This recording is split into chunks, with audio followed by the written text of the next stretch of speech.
अब तमाम लोग जो हर तरह से बढ़ चढ़ कर यूजीसी के समर्थन में हैं, अब तमाम लोगों से महादेव जी, राम भाई, राधे राधे भाई, राइडर जी,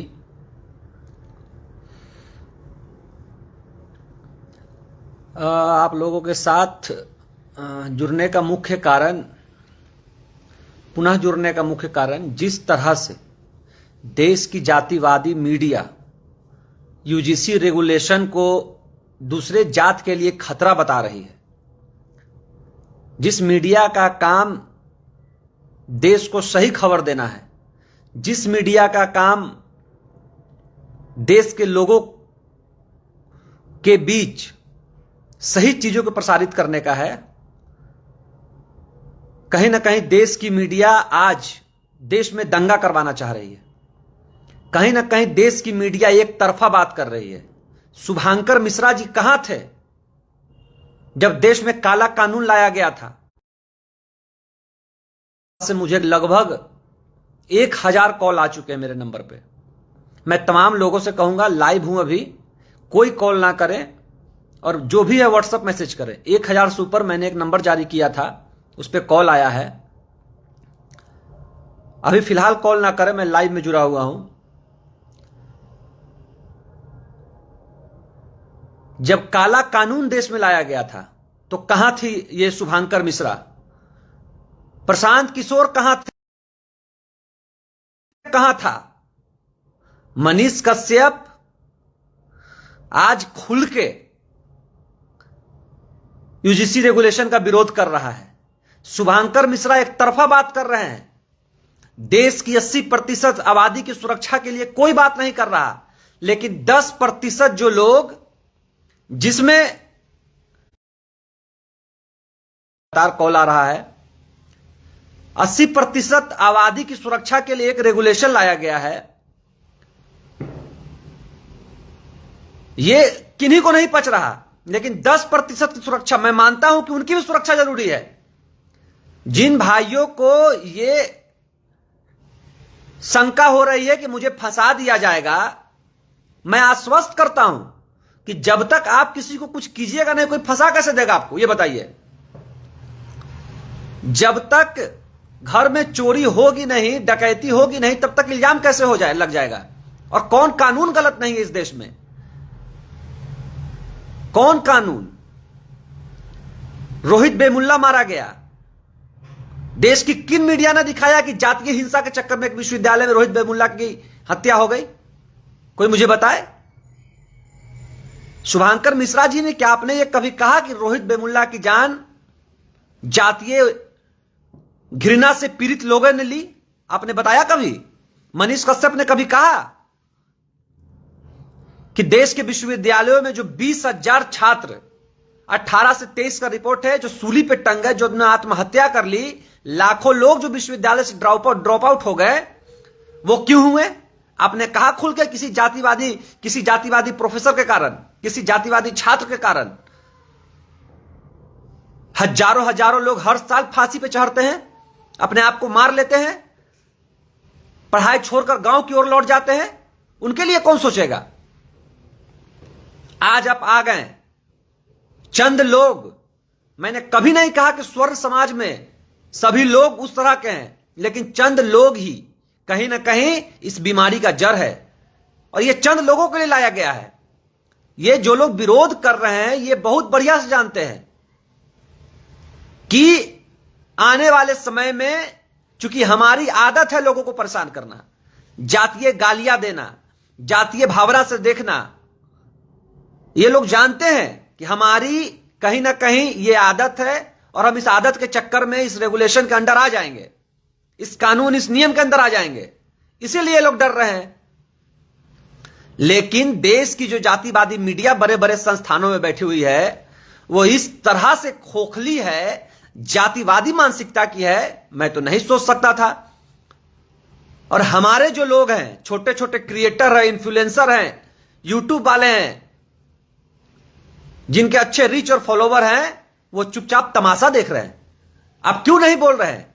मनीष यादव फर्स्ट डे से हम अपने समाज की आवाज को उठा रहे हैं, और समाज नहीं, शोषित समाज की आवाज को उठा रहे हैं हम। लेकिन आप क्या दिखा रहे हैं? आप क्यों नहीं दिखा रहे हैं? हम अपने समाज के लिए लड़ रहे हैं, लेकिन ये लोग जिन हमारे ही फॉलोवर से, हम ही उनको फॉलो करके रखे हुए हैं, हमारे ही वजह से वो पैसा कमाते हैं यूट्यूब से, इंस्टाग्राम और यूट्यूब सोशल मीडिया से। आज हमारे खिलाफ जहर उगल रहे हैं। मैं तमाम शुभांकर मिश्रा हो, मनीष कश्यप हो, ऐसे तमाम जातिवादी जो चैनल है, उन तमाम को अनफॉलो कीजिए। आज जब हमारे खिलाफ, देश की 80% आबादी के खिलाफ ये लोग आज जहर उगल रहे हैं, तो ऐसे लोगों को अनफॉलो कीजिए।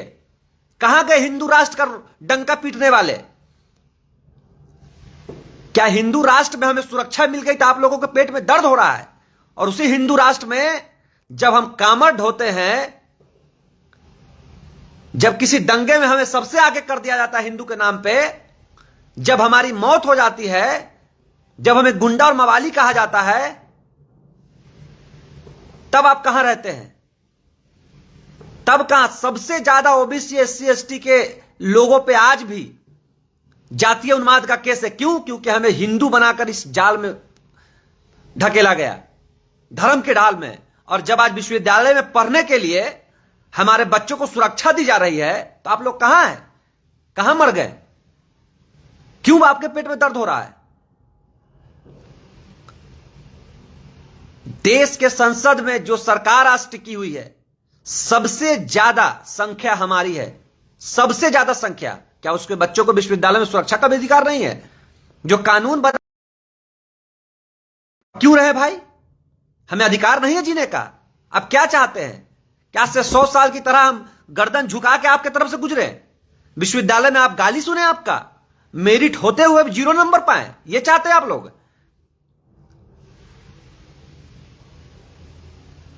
आप यही चाहते हैं कि मेरिट होते हुए आप हमें डिस्क्वालीफाई कर दें, एनएफएस लगा दें, हमारी हत्या कर दें, और हम चुप रहें और आप अपना खेल खेलते रहें? क्यों चुप रहेंगे? लड़ेंगे। मुझे हजारों मैसेज मात्र 7 से 8 घंटे में आए हैं, हजारों कॉल अभी तक आ रहे हैं। हम सब मिलकर लड़ेंगे। देश के कोने कोने में आंदोलन होगी अगर एक रेगुलेशन में बदलाव किया गया, याद रखिएगा। और विश्वविद्यालय ही क्यों, सिर्फ विश्वविद्यालय में क्यों, देश के तमाम सरकारी नौकरियों के जितने प्रशासनिक सेवा के कार्यालय हैं, जितने भी प्रशासनिक व्यवस्था है, उस सब में जितनी नौकरियां हैं, सब में यह रेगुलेशन लागू होना चाहिए। हर जगह सताया जाता है पिछड़ों को। आप एक आईएएस क्यों ना रहिए अगर आप एक पिछड़े हैं, अगर आप एक डॉक्टर क्यों ना रहिए अगर आप दलित हैं, अगर एक जज हैं, तो आपको सताया जाएगा। हालांकि आपको तो घटना पता होगा, चीफ जस्टिस के ऊपर जूता फेंका गया। चीफ जस्टिस देश का सबसे शक्तिशाली व्यक्ति होता है। एक वकील, एक ब्राह्मण वकील ने जूता फेंका। कहां थे हम लोग उस समय? कहां थे आप लोग जब एक चीफ जस्टिस दलित था इसलिए उस पर जूता फेंका गया? टिक्की रखने पे एक यादव की पूरा सर मुड़वा दिया गया। कथा कहने पे उस पर पेशाब का छिड़काव करवाया गया। नहीं है जातिवाद देश में? आपने कहा कि किस समाज के लोगों ने किया? शुभांकर मिश्रा ने कहा, मनीष कश्यप ने कहा? नहीं कहा। मैं किसी जात के खिलाफ नहीं हूं, मैं इस जातीय मानसिकता के खिलाफ हूं। मेरे साथ उठने बैठने वाले लोग राजपूत, भूमिहार और ब्राह्मण हैं, मेरे साथ रोज उठते बैठते हैं, मेरे बहुत अच्छे दोस्त हैं। लेकिन कुछ चंद लोगों की मानसिकता की वजह से, और उसी मानसिकता के खिलाफ यह रेगुलेशन आया है, क्योंकि हर साल लाखों लाख बिल, लाखों लाख शिकायतें जा रही थी यूजीसी के पास। हम मांग करने गए थे क्या ईडब्ल्यूएस की तरह? आपको तो सजा सजा थाली में सब कुछ मिल गया, और जब आज हमारी सुरक्षा के लिए एक रेगुलेशन लाया गया तो आपके पेट में दर्द होने लगा। इतना दर्द हो गया आपको? आपने कभी नहीं सोचा कि गांव से आने वाला एक आदिवासी परिवार का बच्चा, गांव से आने वाला एक दलित परिवार का बच्चा किस तरह से विश्वविद्यालय में सर्वाइव करता है? आखिर क्यों इतनी आत्महत्याएं हो रही है? आखिर क्यों इतना ड्रॉप आउट हो रहा है विश्वविद्यालय से? आखिर क्यों प्रोफेसरों के ओबीसी के 80% सीट खाली है, एससी के 64% सीट खाली है, एसटी के 82% सीट खाली है? क्योंकि हमें नीचे से ही हम पे ब्रेक लगा दिया जाता है हमारी जाति को देखकर, हमें आगे बढ़ने का अवसर ही नहीं दिया जाता हमारी जाति को देखकर। यह कहां कहा गया कि लड़ाई झगड़ा होगा तो आप पे केस होगा? ये तो वहां कहा गया है जो आज गुरु बन के बैठे हैं, जो प्रोफेसर हैं, वो लोग जिस तरह से जातीय भेदभाव करते हैं, ये तो रेगुलेशन उनके खिलाफ भी है। जो सदियों से मठाधीश बने बैठे हैं विश्वविद्यालय में, कितना देश के विश्वविद्यालय में दलित वीसी है, ओबीसी वीसी है? आपके पास गिनती है क्या?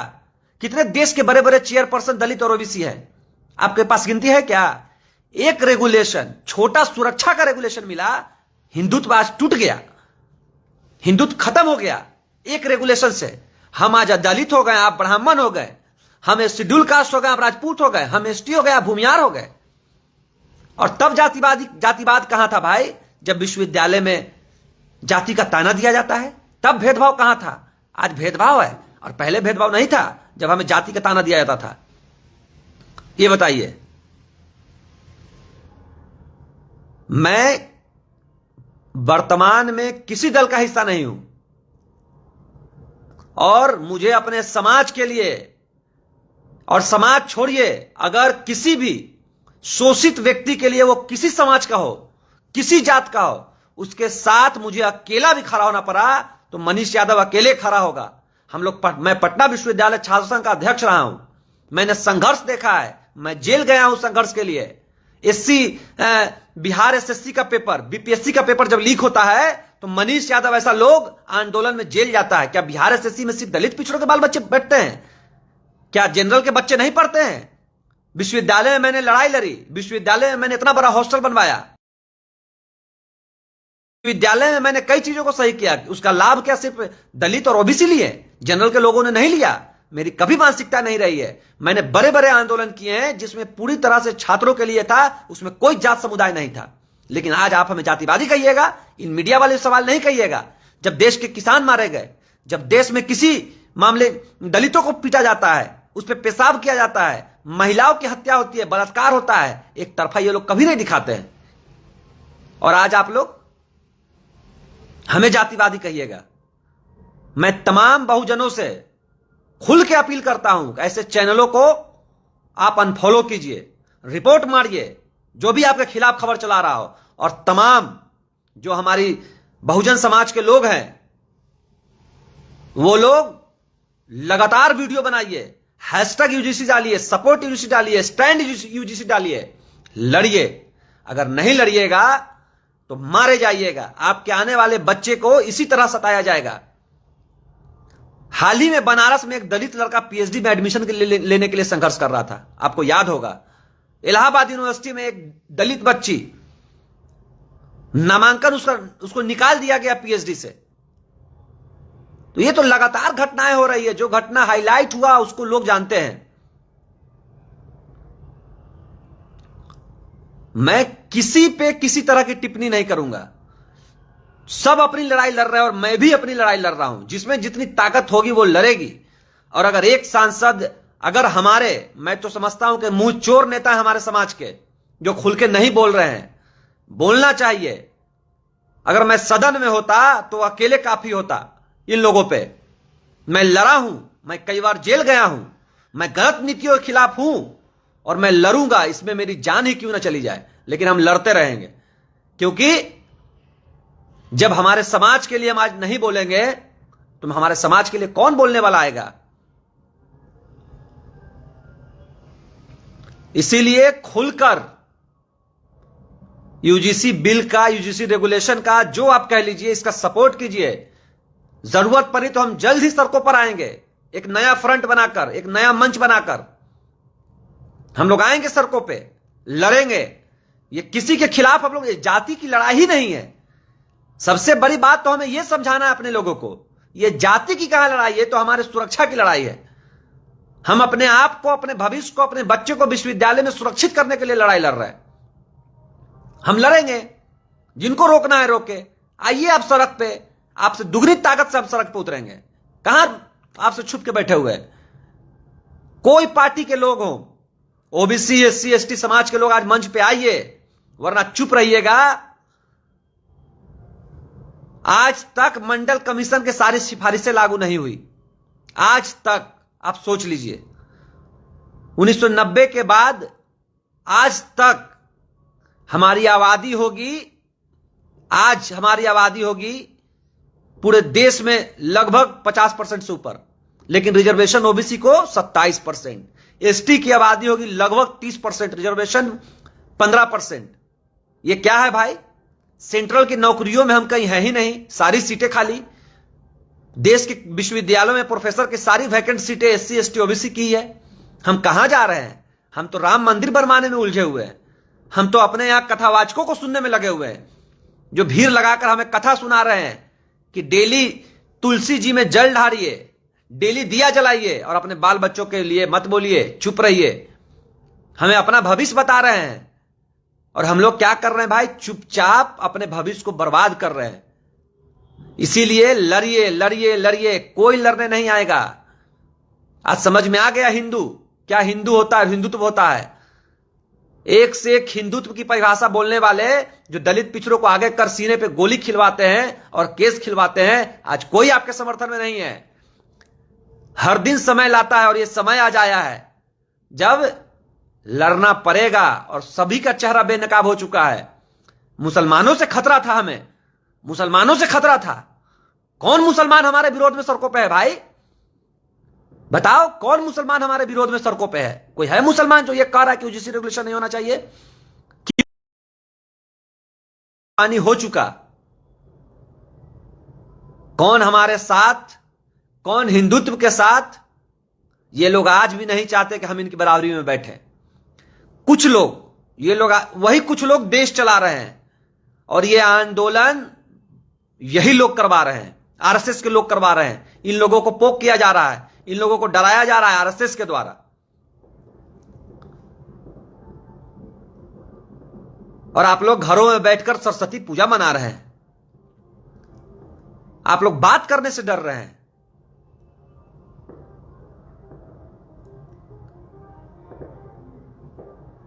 एकदम एक लाइन सरफरोशी की तमन्ना अब हमारे दिल में है, देखना है जोर कितना बाजुए कातिल में है। वक्त आने पर बता देंगे तुझे आसमां। और इस लाइन के साथ वक्त आ चुका है। क्या क्या हमारे दिल में है ये अब हम बताएंगे।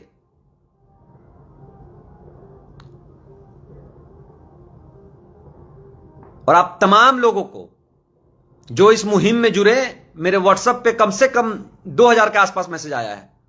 आप तमाम लोगों का मैंने एक व्हाट्सएप ग्रुप बनाया है और जल्द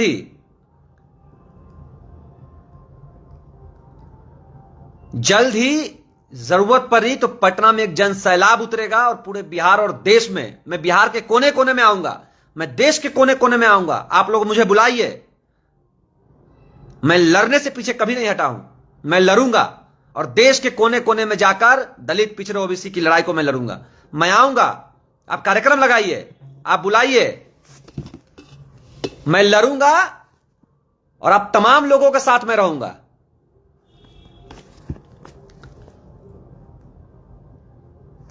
आप तमाम लोग जो मेरे साथ जुड़े वो इसी तरह से लिखते रहिए, पढ़ते रहिए, बोलते रहिए।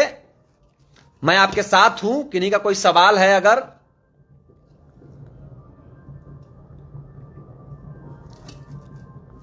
किन्हीं का कोई सवाल है? नहीं नहीं, पाकिस्तान जाने की बात नहीं है। नहीं नहीं, ये हम हिंदू भाई भाई तो तभी हैं जब हमारी भी सुरक्षा की बात की जाएगी। नहीं, देखिए, इन लोगों का कहना है, हमारे स्वर्ण भाइयों का,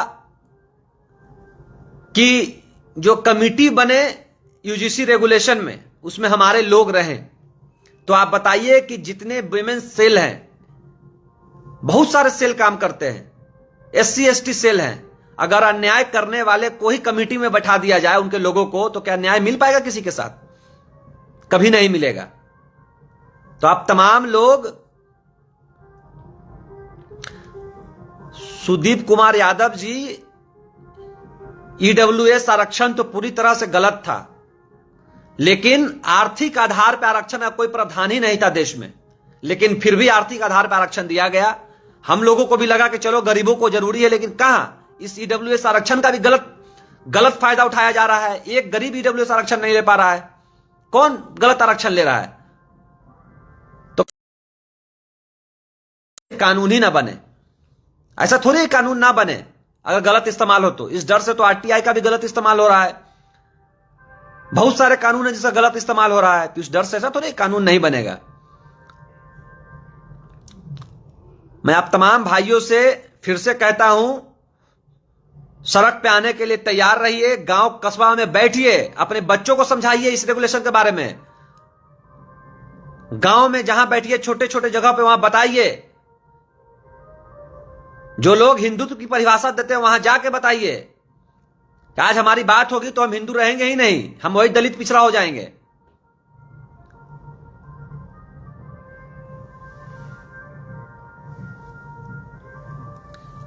अब तमाम लोग जो इस लाइव में जुड़े उनका धन्यवाद। मैं फिर से आपके साथ जुड़ूंगा, लेकिन एक आग्रह करूंगा कि जितनी जातिवादी मीडिया है उसको जल्द से जल्द आप लोग अनफॉलो करो। फॉलो किए हुए हैं तो ये हमसे पैसा कमा रहे हैं, हम पैसा दे रहे हैं और हमारे लिए ही जहर उगल रहे हैं।